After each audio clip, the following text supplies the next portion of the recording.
Hi, and welcome to the Pit Lane, a Formula One podcast where we talk about everything Formula One.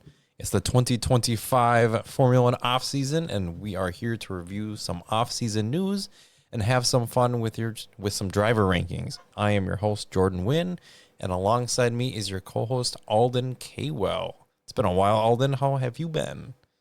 I've been doing very well, Jordan. It's great to hear you again. We both had some time off, took some vacations, but we're back. We're ready. Yeah, should be fun to get into some business after seeing some recent F1 news and whatnot. But let's start off with the news that we have here. Colapinto has signed to Alpine as a reserve simulator test driver. All three of those behind Duhan. What are your feelings on that? Yeah, congratulations to Colapinto. I think, it's probably a step up from whatever gig he had at Williams. He got some real F1 experience at the tail end of last year, driving for Williams. Probably getting a pay raise, but probably also has a better avenue now that Sainz and Albon are the two drivers at Williams. This probably gives him a better avenue into getting an F1 seat in the future. The tail end of last season, a lot of teams were kind of like linked to him. But I guess on the flip side of this, it does kind of spell at least question marks already before the season's already started for Jack Doohan about whether or not he's going to be there for the long term. So it's good for Colapinto, but people are already starting to ask questions about Doohan. Let's see how the first few races go. Let's see how preseason testing goes. But considering the length of this contract, which I believe reports were saying that it was 5 years, kind of begs the question about, what's going on over at Alpine in terms of how many drivers they're going to have. They got 3 good drivers, and do they have 3 seats? No. What do you think? What are your thoughts, Jordan? Do you see something? Do you see it differently? Nope. I see it just about the same. It gives the feeling that I don't know how highly they actually rate Doohan. Obviously, if you watched the end of the season last year, he got in for Esteban Ocon at the last race of the year to get some seat time, and Ocon got kind of released to go to Haas early for whatever reason. But yeah, and they signed him obviously for this upcoming year. I don't know how long Doohan's contract is, but it's definitely not a 5-year contract, 4 to 5 years as Colapinto's is. Seems like a crazy thing to sign if you're Colapinto, if you don't have some sort of guarantees or some sort of, either outs in the contract or ins to get in at the first team at Alpine to be an actual race driver. So I guess those are my thoughts on it. Obviously, Gasly is their number one, and he's a French driver and for a French team, so he'll probably stay as long as he wants to at this point, at least. But yeah, that's kind of how I feel about it. I think Colapinto's probably going to get in at some time, maybe not this year, but probably definitely next year, because I don't see why he would sign a deal that long, in my opinion. Yeah. I agree entirely. I mean, I guess if Doohan does come good, you've signed Colapinto, and then you can potentially recoup that from another team who's looking to freshen up their lineup. So maybe you see it as a win-win if you're Alpine, right? Like if Doohan comes good, great. We gave him the sort of test or pressure or sort of, drive to be better, because there was always going to be someone breathing down his neck.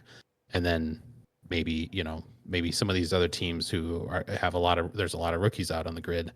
Maybe some of these other teams decide that they need to change it, and they try and buy out Colapinto. So who knows? We'll see how this works out for them. But they clearly have 3 drivers worthy of a drive, and there's only 2 seats. Yeah, so we'll see what happens at Alpine this coming year. Should be fun. Next set of news, we have another driver signing. Kick Sauber had 1 spot open still, and I think at the end of the season they told, I guess officially told Bottas and Guan Yu Zhou that they were not going to be resigning for their jobs at Sauber. So in comes Bortoleto in at Kick Sauber, bought out from McLaren's racing program. He was rated pretty highly there. I don't know how much the fee was or whatever, but he is in over at the Audi Sauber project. Yeah, we may have covered this before, but this was sort of like what the last driver, the last seat, aside from something that we're going to talk about later that kind of opened up after the fact. But yeah, I feel bad for him. He's going into arguably the worst car on the grid. But he's got Mattia Binotto there to sort of like, usher him in and protect him perhaps.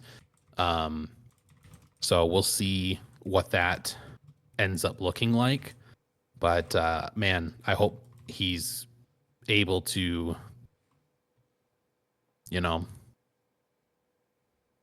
protect his head, in terms of like the psychological element, and not allow sort of like the fact that he's driving one of the worst cars out there to drag down his confidence, because clearly he was good enough to get the seat. Clearly he was good enough in F2. But man, being 19th, 20th, 18th, race after race, week after week, eliminated from qualifying one after another, it's going to take a toll, right? So I feel bad for him before the season even starts. He hasn't done anything to deserve being at arguably the worst team, but I guess being in F1 is worth it, right? Better than not being in F1, if that's your aspiration, for sure. Side note on that, I forgot that Audi did take over majority ownership as well this offseason, so part of that, but they're still not rebranding until 2026. But yeah, they took majority ownership early, I believe, earlier than they had planned, I guess. I'm not sure if you saw that news, but that was a while back too that they had done that. So a step in the right direction for them, just to get them maybe getting more invested this year, get things going for the 2026 car, and yeah, just get development going and get them moving forward. So hopefully they become more competitive when they actually rebrand as Audi, and we see what that looks like with the rings on the grid. So that would be fun. Yeah. Do you think we'll get any sort of like hint of that in the livery this year? Or do you think it'll be a full Kick Sauber livery, there's just an iteration of what we had this last year going forward? Or do you think it'll start to be sort of a Audi-ification of the car? Maybe at the tail end of the season. I don't think that they want it on the car now, just because of how bad it is. Yeah. Obviously the season hasn't started, but I mean, based on where they finished last year and how they did, I wouldn't want my brand on that car either. If my goal is to not be at the back of the field, then I'm going to be a works team. So yeah, I think they maybe at the tail end of the season to just have a little bit of fun with it, because everybody already knows it's coming. Sure. But yeah, that would be my prediction. Bottas got re-signed at Mercedes as their third driver. So he'll be backing up George Russell and the rookie Kimi Antonelli. Bottas, I'm sure, is happy to be back in the Mercedes garage. Probably disappointed he's not a driver, but at least, he gets to be back there where he's familiar and hang out with Toto Wolff.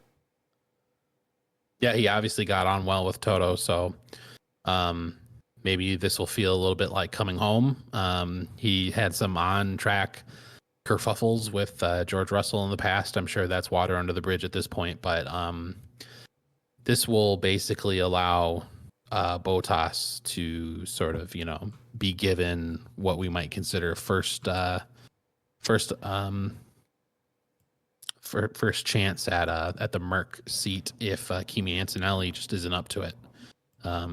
He's a young driver. Is going to be a rookie this year, and it's possible that it just doesn't work out. He's very, very young, so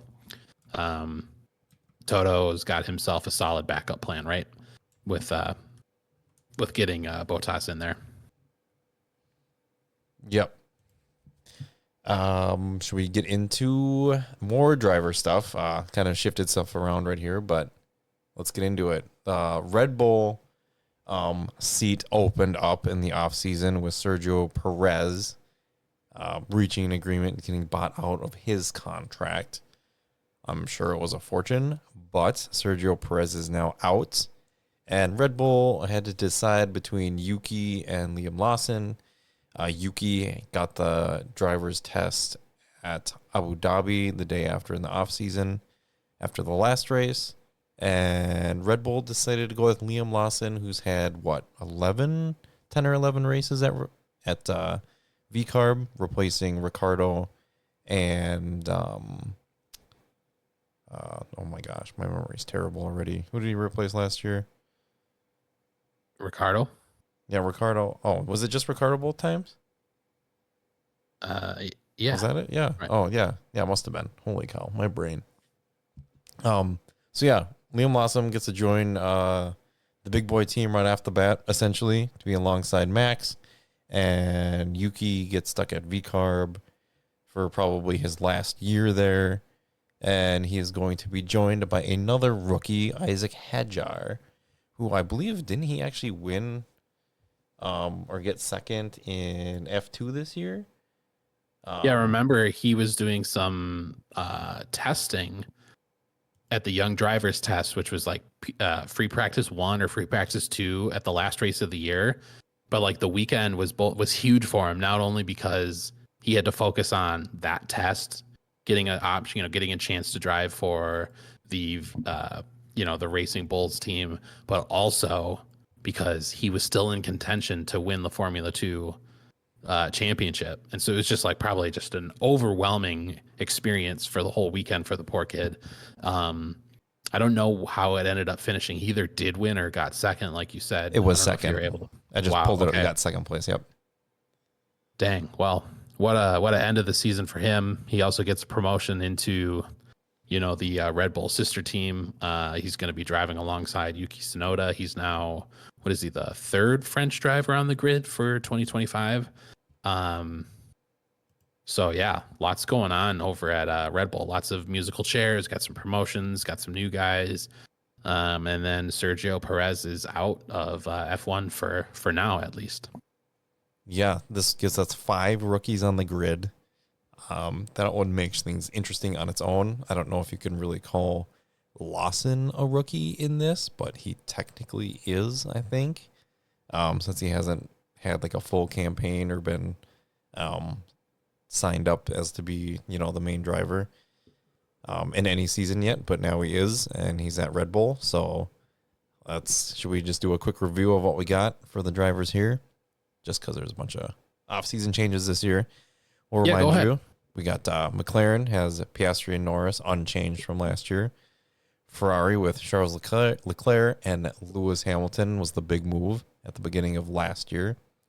Kind of set this all in motion. Red Bull with Max Verstappen. Next to him is Liam Lawson. Mercedes has George Russell and Kimi Antonelli, who replaced Lewis Hamilton. Aston Martin still with Fernando Alonso and Lance Stroll. Alpine with Pierre Gasly and Jack Doohan. Haas with Ollie Behrman, rookie, and Esteban Ocon. VCARB with Yuki Tsunoda and Isaac Hadjar. Williams with Alex Albon and Carlos Sainz. And Sauber with Nico Hülkenberg and Bortoleto, who was the winner of F1 or F2 last year, by the way. Bortoleto was the winner? Yes. Okay. That's good information to have. Hopefully he got all the winning out of his system, or all the celebration that he needed. It's not going to be a whole lot of it next year. And you know what? I would like nothing more than just for Sauber to prove us wrong. So the upside is if they do come good, it's good for both him and Hülkenberg. Yep, I agree. So yeah, we'll do a little bit of rankings on the grid a little bit later with the drivers. But let's get into some more news as, off-season rolls. We have track news. Spa, where the Belgian Grand Prix is held, was renewed for, if you're listening carefully, for 2026, 2027, 2029, and 2031. Seeming that they are going to start rotating European races is the rumor. Not that they're just gonna, take Spa on the calendar and take it off and just have an empty week. I think the rumors in the paddock is that they're going to be rotating races between locations. Who that is right now is not solidified, so we're not entirely sure. But rumor is, I think Turkey's potentially on the grid there. I think Imola might be leaving. I don't know if that's coming back, but I think Turkey's the big one that I heard that might come back. Well, I'm glad it's been extended. I'm disappointed it's not yearly. I guess there's still time for this to change. But yeah, I hope F1 doesn't start saying something like, the organizers don't start saying stuff like, we've heard you guys want rotation, and then they start rotating out the race circuits that we don't want rotated. Like, I think, you and I offline came up with some circuits that should just like never be rotated off the calendar. And Spa is, if it wasn't the first race circuit out of our names or out of our mouths, it was, probably the second or third. This is a circuit that just should not be taken off the calendar for any reason, unless there's some structural construction projects that we're unaware of that they haven't announced, that they have scheduled for 3 and 5 years out. Yeah, that could be the only reason that I can think of. And I just hope this doesn't spell the end of the race in the future. Yeah, I agree. Although I do like the idea of rotating some of the races. I think that this is one that shouldn't be rotated. Like you're saying, it was one of the ones that we were like, yep, this needs to stay, should stay forever if possible, kind of a situation. So disappointed in that. But yeah, maybe there's some construction projects or something that we are not aware of, and that's why it's structured that way, and we're all just, making up stuff as we go. But yeah, disappointing to see that it's not on the calendar for those couple of years, but like you're saying, things could change. Obviously, and there's a few years away from that. So I guess we'll see what happens, and if there's any more announcements, we will let you know. Big news. It was kind of toward the tail end of the season last year. Cadillac entry was provisionally approved for 2026. We talked about this extensively kind of earlier in the season, where Andretti was trying to get through and their bid was denied by F1 but approved by the FIA and a whole bunch of other things. But the big news is that Cadillac was provisionally approved for 2026, and there's no mention of Andretti in the name anywhere. Michael Andretti had stepped aside and is not a board member. We discussed that. But it will be their facilities that they're using as they kind of put all this together. The conglomerate group owns the bid, and it's no longer the Andretti Cadillac F1 bid. It's Cadillac. Cadillac or GM. So okay, wow. Yeah, Mario Andretti's still involved. I think he's on the board or whatever still, and he kind of is just around. Anyways, I don't think he does a whole lot with, day-to-day stuff or anything. But, yeah, Cadillac's been provisionally approved. I think I am very happy about it. I'm glad they got in for now. But, yeah, what are your thoughts on this? We've been pulling for this for quite a while, so curious what your thoughts are. Yeah, no, I welcome an 11th entrant to the sport.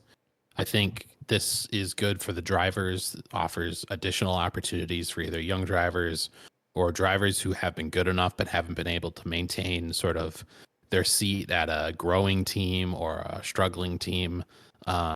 So, for the drivers, I see this as a good thing. I think it's just going to bring overall more competition, more jobs to the sport. And, I'm happy to see an American team, aside from Haas, to sort of drum up additional support within the Americas. So yeah, I think this is good. Cadillac has got a strong brand. The GM's got a strong racing pedigree. Cadillac does some other circuits or some other racing in some other divisions or whatever. Yep. And yeah, I mean, I'm excited to see it. Hopefully they can come up with a good team, some good people over there, and a strong competitive car that doesn't just become sort of the newest back marker. Yeah. I totally agree. I'm very excited. If they do come in 2026, that'd be great. They are planning on using Ferrari engines for their 2 years before they get their own power unit for 2028 and become a works team essentially at that point. But yeah, be very exciting to see what they do. Yeah, it's going to have a little bit different makeup from both the American team Haas currently and the rest of the teams that are all based in Europe. This will be a team based in the United States mainly. They will have a hub in the UK as well. And I'm sure they'll have to have something in Italy, using those Ferrari engines for those couple of years. So I'm sure they'll have something there as well. But yeah, it'll be interesting to see how it works out and how it comes together. And hopefully they are competent and somewhat competitive at the beginning. Hopefully more competitive than not. But yeah, it'd be great to see them. Great to see them on the grid. Definitely, like you're saying, 11 Absolutely. team. Yeah, should be fun. Very excited. We've been waiting for this ever since we heard that Andretti was trying to put a bid in. So yeah, we're very excited, and hopefully all things come through and we see him on the grid next year. We had the first pictures of Lewis Hamilton at Ferrari. It's very cool to see looking like a boss in his black, tux suit, whatever he had on. He looked like he was ready to go. It was very cool to see. We talking off air that we're full on Hamilton Championship 2025, a title in a Ferrari. Let's go get it. Did some testing already, busted out a yellow helmet. I don't know what more you could possibly want from him. He looks great. Yeah, no, we were gushing over this. This is what everyone's here for. This is the news everyone wanted. This is what the last, I don't know, it feels like the last 12 months has all been leading up to. Lewis Hamilton is now a Ferrari driver. He looks great. He looked great in red. He looked great with the yellow helmet. He looked great in the car. They had a less than 100-kilometer test at Fiorano earlier this week. A lot of press, a lot of pictures, a lot of news surrounding this. The fans in Italy were going crazy. This is just two huge fan bases sort of teaming up for a super fandom between Lewis Hamilton's fans around the world and the Ferrari fans around the world. I don't know if Formula One's going to be able to handle all this, but so far you and I are, we're full steam ahead. We're in it. Can't wait to buy some Hamilton Ferrari merch. I'm definitely here for it. Yeah, no, I think if we had any sort of reservations about this, it's long gone. We've blown through. We're full hype. And we are ready. I can't wait for preseason testing to see him in the car. He better be in it all 3 days. Charles Leclerc gets no seat time. Just Lewis in the car for 3 days. No, very excited, obviously. I did see some Charles Leclerc pictures with his new helmet.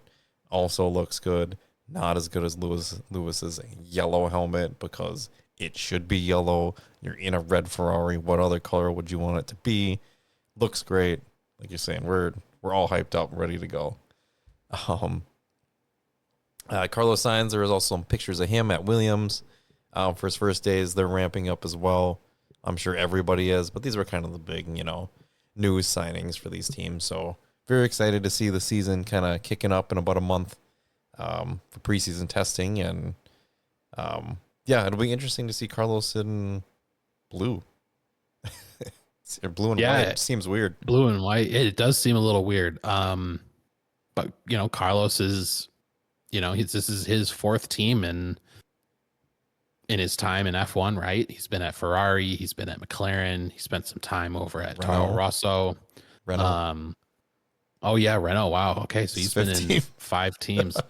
And that doesn't, I don't think, like, it's not because he's bad. It's because he's very good and teams want him. And this was sort of one of those weird circumstances where Ferrari took Hamilton and Sainz ended up falling to Williams. And that's not to knock Williams or their project, but he's going to be a great driver for them. I'm sure he's going to bring an incredible wealth of knowledge and feedback to the engineering team. He'll be able to challenge Albon at just about everything Albon does. So we'll have, and some great benchmarks for Albon to compare him against Sainz.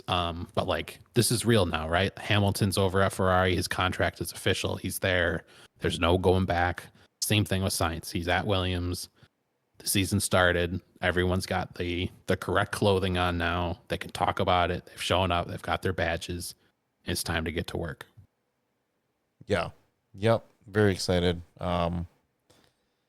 Yeah, it's interesting to see reality set in, with these things, just because it's, you have these big names moving to other teams, and yeah, just to see how they do, and seeing them in the new outfits is always different, but we're ready. We're ready for the next season. Speaking of our drivers, we did a little bit of a driver lineup rankings for this year, and we did it right before the podcast, and turns out we had the exact same order.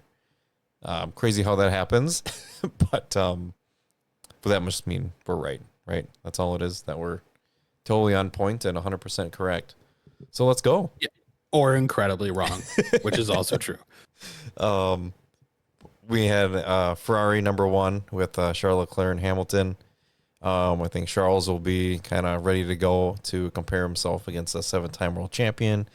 And I think Lewis Hamilton will be reinvigorated to start his time at Ferrari and really show what he's got for his last few years, probably in F1. If there's any team that has enough room for two of the most talented drivers in the sport at the moment, with enough room for each of their egos, not saying that they have huge ones, but that team has been turned around in terms of it's the health of the sort of like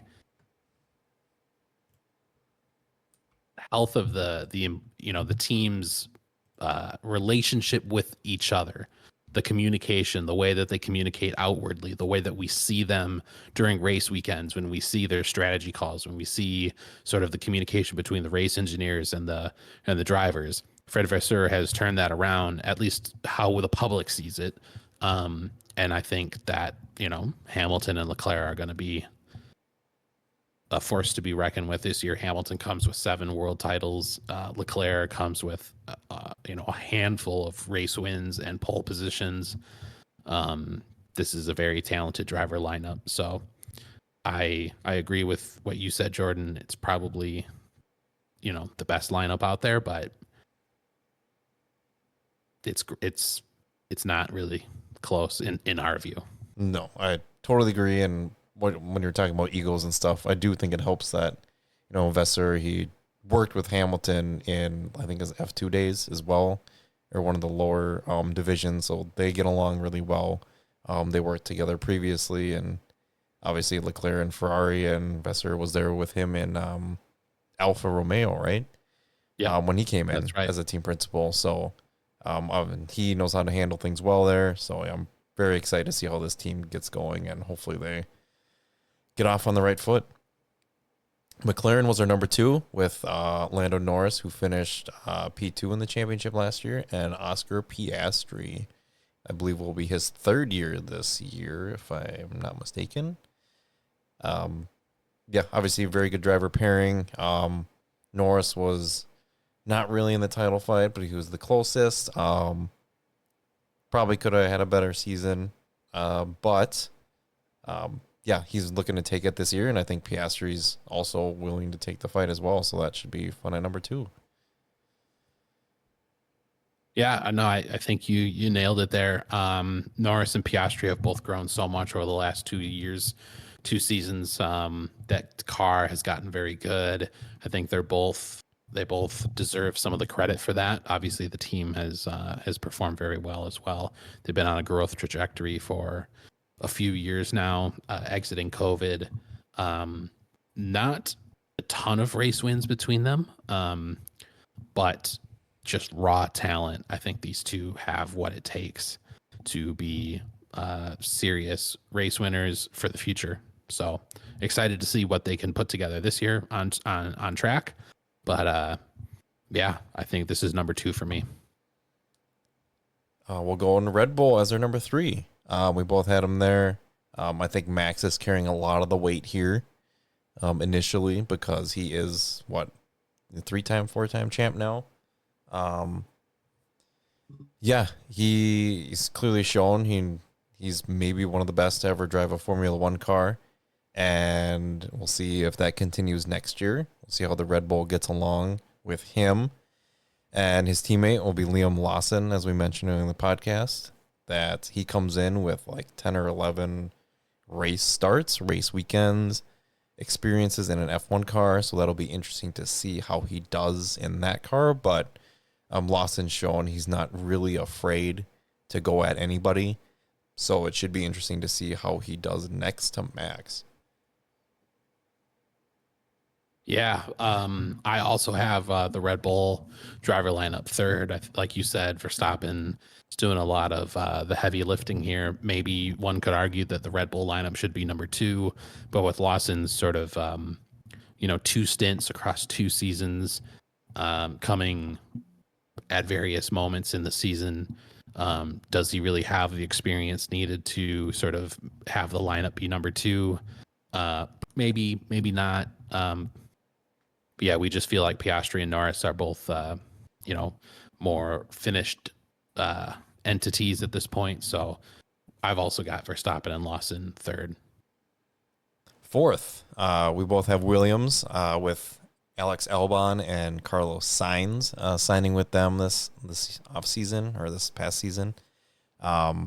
Excited to see what they do. I think Albon kind of felt like he kind of had a down year last year. In my opinion, I guess they had a lot of crashes, a lot of issues within the team, it felt like, but Sainz will come in and bolster that lineup and really help them come along. Eliminating a lot of those crashes and having some more money to spend should help. Definitely. They'll have more wind tunnel time as they finished further back this year. But yeah, we have them at number 4. Yeah, I think these are 2 really strong drivers that both come from the Red Bull program. I don't think there's really much that needs to be said about Sainz's qualities. We've mentioned that he's driven for McLaren and Ferrari. He's got the goods. He's a driver that that Williams were very happy to sign, and Alex Albon has proven over the last couple seasons, he deserves to be an F1. He's probably driving better. He's outperforming the car over there at Williams. And this is a very strong lineup. They got race wins between them. Obviously I think Sainz is doing most of that, but all of it. Yeah. Albon's got some podiums from his time at Red Bull, right? I don't think he does. These are really? No, because I think Hamilton took him out the few times he would have been on the podium. Ouch, I forgot about that. Well, if my memory serves, and then he got booted that next year. Yeah, wow. Okay, well, he had the goods until someone took him out. But yeah, I think this is just a very strong lineup. And there's just proven quantities there for both of them, right? They've been around. They both have multiple seasons. They've driven for multiple teams. They've been around the block. They've got the experience. Mercedes came in at number 5 with George Russell and rookie Kimi Antonelli. Obviously, George Russell's been at Williams previously for his first few years and competed up against Lewis Hamilton for his past few years at Mercedes. And, rated very well next to him in the same machinery. So, yeah, George Russell carrying a lot of that weight there, but rumor is Kimi Antonelli is the real deal. We'll see how he does with a full season in F1 with, Mercedes instead of being somewhere else right off the bat. But yeah, we have them at number 5. Yeah, George Russell has really grown into being a very strong driver at Mercedes, right? We saw him, there's a potential over at Williams, but he has really sort of like matured in his driving at Mercedes. At times, he outperformed Lewis Hamilton. He's got 3 race wins over at Mercedes. So he's good. And like, talk about potential. Kimi Antonelli's got a ton of potential. So this could be a very strong driver lineup for the season. I would also argue that Russell still has potential, right? Like, I don't think he's done growing in terms of what he can do with driving, specifically cars that are maybe more tailored to him. We've seen him get better and better year after year. So yeah, this comes in at 5th, but I don't think that this driver lineup is like reaching for 5. There's a lot of potential here. Yeah, they could go forwards easily if they both perform at the level that they're probably capable of. So yeah, this brings us to Aston Martin, which I feel like is going the other way, in my opinion. We have them at 6th. We have Fernando Alonso, who's like 44 now. 43, 44, and Lance Stroll, who feels like to me is checked out a little bit, but I could be wrong. But yeah, Aston Martin at 6. I don't know if that's part of where the car is, maybe part of it, but yeah, it just kind of feels like they're kind of middle of the pack driver pairing right now. Alonso still can do very good qualifying. Has outperformed that car last year, I felt like, a lot. But yeah, we have him at number 6. No, I think you nailed it. Alonso, 2-time champion. He's doing a lot of work here. I'm not a Stroll hater. I think Stroll is talented. I think the interesting, is he interested is an interesting look at it. His dad's obviously built this team not necessarily for him, but to win, and Stroll's along for the ride. So I think both of them have accrued a ton of points in F1. Alonso far more than Stroll, but this is a team that has this is a driver lineup rather that has some real gusto behind it. Brings us to Haas, who we have sitting at 7th, with Oliver Behrman, rookie, who came in for a few races last year, one for Ferrari and a couple for Haas. And next to him is Esteban Ocon this year, who's proven that, he's a race winner, multi-time podium sitter as well. So, yeah, we have them at 7th. Yeah, Behrman's got some potential. He's part of the Ferrari program, I think. Esteban Ocon, who's come from Alpine, he's got experience. You say he's got a couple of race wins. He's got a fresh start now. What does that do for his, for his mental strength? Can he grow? Can he learn from the experiences he had over there at Alpine and bring sort of like a different, a different fighting spirit to this season for both himself and the team and Ollie, alongside him? I think the answer to that is yes. And so that's why I've got them Haas above Alpine, who are the next one. Yeah. Side note, before we get to Alpine, did you see Behrman's logo? No. It's pretty dope. Oh. It's like a bear face. Ooh, that's pretty cool. Yeah, and it's got like his numbers in it or something too. Or like his OB is in there. It's pretty cool. You should look it up. It looks okay. Pretty slick. Yeah, it's one of the best. As we said, we got Alpine at 8 with Pierre Gasly and Jack Doohan. I think this would be higher if, maybe it wasn't a rookie with, that's the case for a lot of these right now, but wasn't a rookie next to Gasly. I think Gasly had a really good year last year in that Alpine. He carried a lot of weights. I know Ocon did a lot too. Obviously, they had a double podium in Brazil. But I think Pierre Gasly really was on it, especially at the end of the year last year. So hopefully he can continue that. And Jack Doohan coming in with one race start at the end of the year last year. Not really unknown because he's been around the paddock for a few years and been the reserve driver. But all interesting to see how he does it with a full year in F1, hopefully. Yeah, I'm looking forward to this driver lineup. You know, I'm a big fan of Doohan. Pierre Gasly's awesome. So I think, I think this is the reason why we have Haas above Alpine is because Bierman has experience and Doohan doesn't. Pierre Gasly and Esteban Ocon probably share roughly the same points scored in F1, but And they were teammates last year and it was close. It was very close. So we gave the edge to Haas just because Bierman's got the experience, but I think this could easily flip, midway or even at the end of the season. So excited to see what happens over at Alpine. Hopefully they've cleaned up their issues, and although we doubt it, and we hope they can succeed, however unlikely. 9th, we have Kick Sauber with Nico Hulkenberg and Gabriel Bortoleto. Hulkenberg's obviously been around and in F1 for quite some time. He's mid-30s, late 30s now.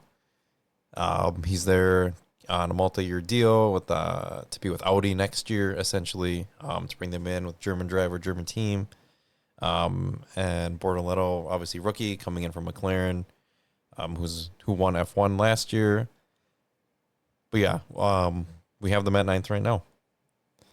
Hulkenberg is now 37. So he's getting into perhaps the twilight of his career.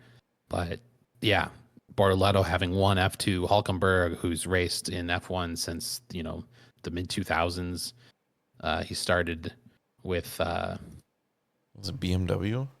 BMW or I can picture a white and blue car, I feel like. Yeah, maybe it was Sauber or something. He's been around for a long time. So yeah, he's got the experience. I think this driver lineup is good. There's nothing wrong with either of these drivers. I think Mattia Binotto chose well, and to get Bortoleto over there, and they've got potential as well, right? Like I think the thing holding them back is the car more than the talent. It was Williams. Oh, that's right.